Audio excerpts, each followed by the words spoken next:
perfect analysis given by... Two more boxes. Wild horses couldn't hold you in that cab. Two more blocks and we couldn't have paid the fare. Driver, stop here. This place looks like It did outside. it looked like a tacky funeral parlor. We passed 5 places I would have been willing to stop at, but you kept telling the driver, go on, go on. He sure did take us out of the lively district. Well, as long as we are here, we might as well make the best of it. And how are we going to go about doing that? By sitting here and getting organized, honey. Ooh, and look at that waiter. He's cute. Don't get us involved with the waiter. Waiter! I think we better take account of finances before he comes.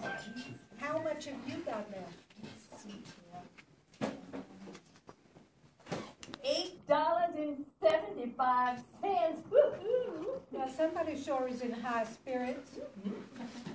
Waiter, outside is a sign that says dancing and floor show every Saturday night. But where is the dancing and where is any floor show? Well, the band's quit, ladies. Well, when does the joint liven up? This place is going to be hopping around 1 o'clock. 5 of 9 and the joint is paralyzed. We are members of the Women's Auxiliary of the Sons of Mars in Memphis. Come up for the national convention. But unfortunately, we've gotten separated from Charlie and Ralph, the boys who come up in our party. So now we're just out on the town. We can't locate a single man we know. Never have seen a convention in such confusion. Nobody can tell where anybody's located. We come up for the convention every year, but this one's just been a terrible. Disappointment, yes indeed. Terrible. We can't seem to find anybody. But 2 girls On out their of the own. town can have a good time. As long as they know how to be good sports about As long it. as they can agree on major issues, we'll have 2 beers. Liquid amber, please. Kind of cute, isn't he? Honey, no man that's broad in the beam is cute. Waiter! Waiter! Don't any Sons of Mars come here? Well, there were 2 here just before you ladies came in. Honest to God? And one of them was soaking wet. How come? Well, he was saying there was some men dropping sacks of water out a hotel room window. One of them sacks hit him right in the head and spilt out cold water on him. Aren't they cars? Don't they think of the craziest things? That is why I like them. That's what I love. You know what they are. They are just great big overgrown boys. My girlfriend and I took in every convention Since time immemorial. Yes, indeed. I wonder what hotel they brought those paper sacks out of. I bet you it was the Statler. Oh, why the Statler? Cheers, dear. The Statler's always so lively. It all depends on the crowd you get thrown in with. Well, sociability's all that really counts. Although the Sons are a serious organization in many respects. Yes, indeed. The country would be in a terrible fix without them. The Son of Mars wouldn't blow his nose on this place. Well, you was off going to the Statler. And what's wrong with the Statler? Honey, when have we ever had any luck at the Statler? Twice.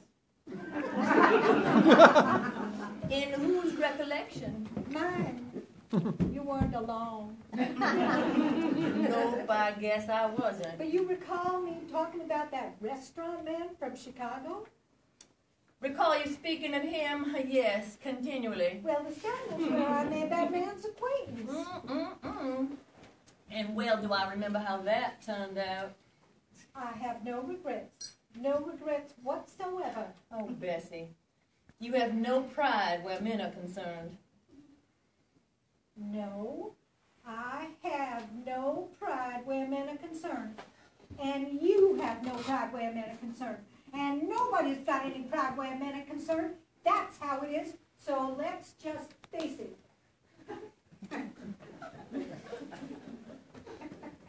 I'm not cold-hearted. When I get out with a guy, I am just as anxious as he is to have a good time. More? Yes, that's right, often more. That is to say, I always go halfway with him. More than halfway, honey. Yes, I sometimes go more than halfway, and I don't see why I should be criticized for it. Well, now, no one has spoken a word of criticism. I do my part to bring some happiness into the world, even if it's just for one night only.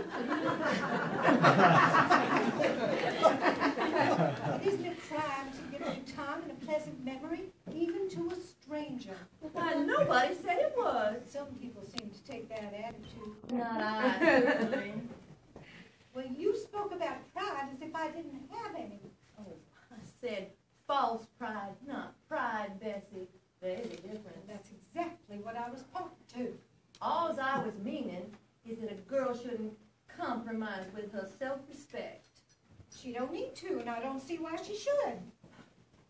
Well, that's exactly the point I was trying to make. But you sometimes go to the other extreme. I do. Mm-hmm. Well, extreme of what, may I ask? Self-respect. Are you saying that I am not a good sport? That's just the opposite of my meaning. Well, dear, your meaning is private as far as I am concerned. The trouble with you is your mind wanders off the subject, but you go right on chopping your guns together as if you were considering every word that was spoken. That's what makes it so difficult to talk with you. Foot. Any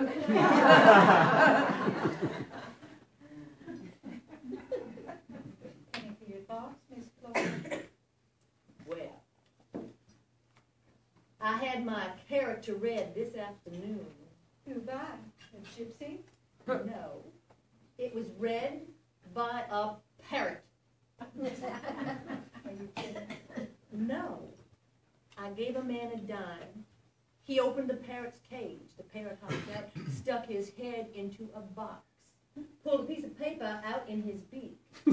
I took the paper and guess what it said. How am I going to guess what it said on there?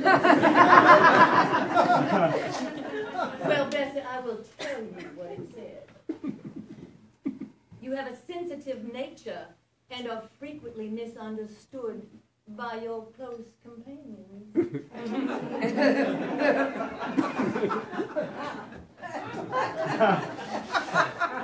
Imagine it, Bessie. A perfect analysis given by a parrot. I don't have much faith in those kinds of things.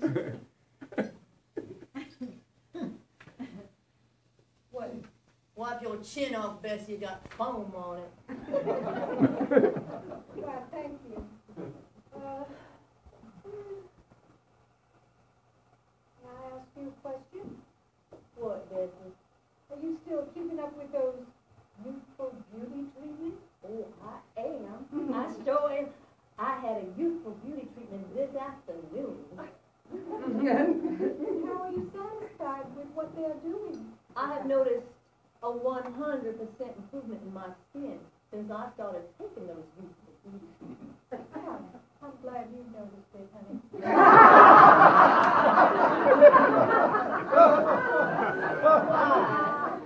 You hadn't? Flora, your problem is skin, and you might as well face it.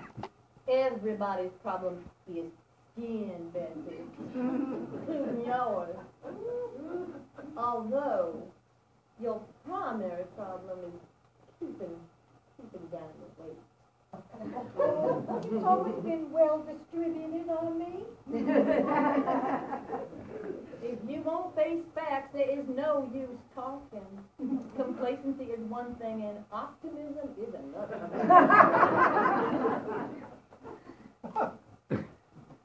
Do you know what would do you a world of good, Bessie?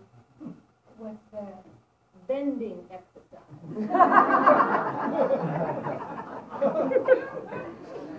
thought he was going to say yoga. But who wants to bend? Well, everyone does. Who wants to keep youthful contours? You must resign yourself to making some effort, unless you prefer to let things take their course. Nature is not on the side of a girl over 40.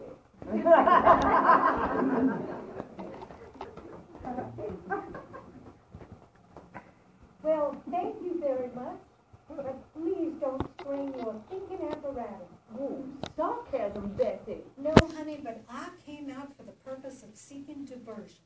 That's the sole purpose for leaving my hotel room, seeking diversion.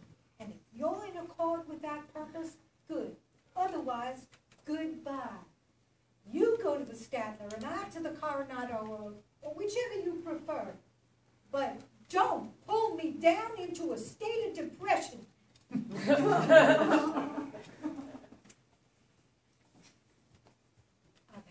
rotten luck with men. Not once, but always. And you've had your share of disappointments also. So far, so good. But when you start harping on yoga, girlie, goodbye. We have come to the sweet, sad parting of the ways. Bessie, after Howard, you know, you let yourself go. Just like you after Vernon. I went through an awful period there for a while. You let yourself go. You took a negative attitude toward things. You acted like all hope was gone from life. Instead of wasting away, you put on flesh. You kind of blew up like a balloon then. And you have always been bedeviled by your complexion. Isn't that so? It is only because I have such fine-grained skin. Possibly. But also, you have never hit upon a really attractive hairdo. Now, what's wrong with the one I got last week, Antoinette? Honey, every type of face requires a different style hairdo, just like you can't put the same figure in the same clothes. Now, what you need is horizontal lines because of the distance between your chin and your forehead. I have never forgotten the time you called me horse face. All I meant was, you have a long face where I have the round one, which is pushing out at the temples. I mean the aureole look. Oriole, like the bird? No, it's spelled different. Never mind that. What I mean to say is Antoinette is not a good friend of yours. Not with the grotesque things they do to your face.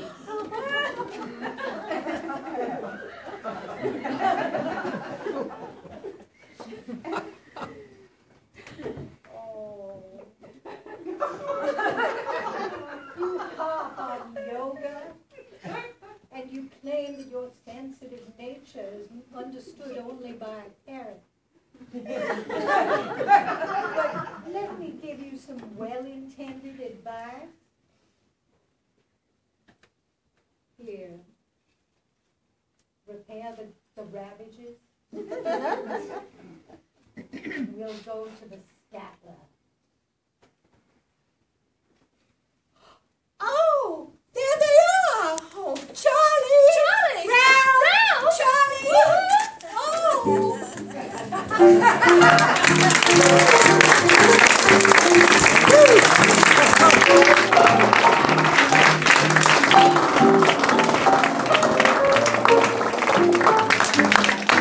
Clock 5, there'll be a 10-minute intermission.